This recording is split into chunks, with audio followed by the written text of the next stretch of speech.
疫情过后，观光餐饮的景气好转，这摆丰嘉南上大规模的就业博览会，伫57间厂商当中，有将近一半以上拢是餐饮甲零售服务的产业，希望抢好人才。另外，伫自动化科技的相关工程师，平均拢开出一个月6万块以上的薪水，加上将近3000个工作机会，吸引真侪民众来现场找机会。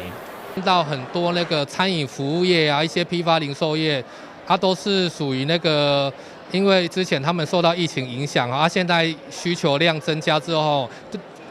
职缺就变多了，对我们求职者的那个录取上一定都有帮助。劳动部除了举办大型的就业博览会，每一档嘛至少举办2000场的中小型竞赛。疫情过后，为了改善欠工所推出的扩大就业方案，要祭出就业奖励金。劳动部长柯明春甲市长委托真侪贵宾拢到场见证每项竞赛就业的重要平台。3、2、1，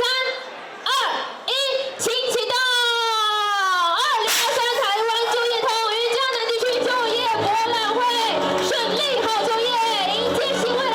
那希望今天求职者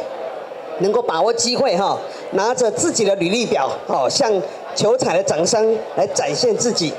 那值得一提的是说，本次参加就业博览会的职缺里面有80%以上都是在我们云嘉南在地的工作机会所以让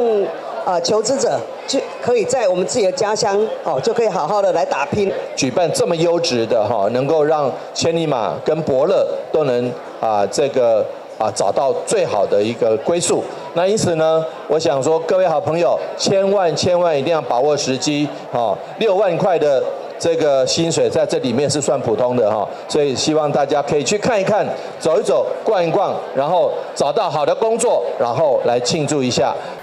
为了找头路的民众，一面市的紧张，会场也首次引进 AI 面试官的模拟服务，提升民众应对的能力。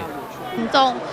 如果想要就是再来就是可能精进自己的面试的一些技能的话，也非常欢迎就是来我们青年职涯发展中心，就是来预约我们的职涯咨询。那我们面试完之后，体验完之后，我们的职涯咨询师就会再跟就是我们的民众可以来就是沟通跟讨论，哪一部分我们可以更精进。除了大型的就业博览会，劳动部丰嘉南分署嘛欢迎企业有找人才，民众有找头路需求，拢会到每一个就业中心来查询，创造双赢。咱的新闻古文集采访报道。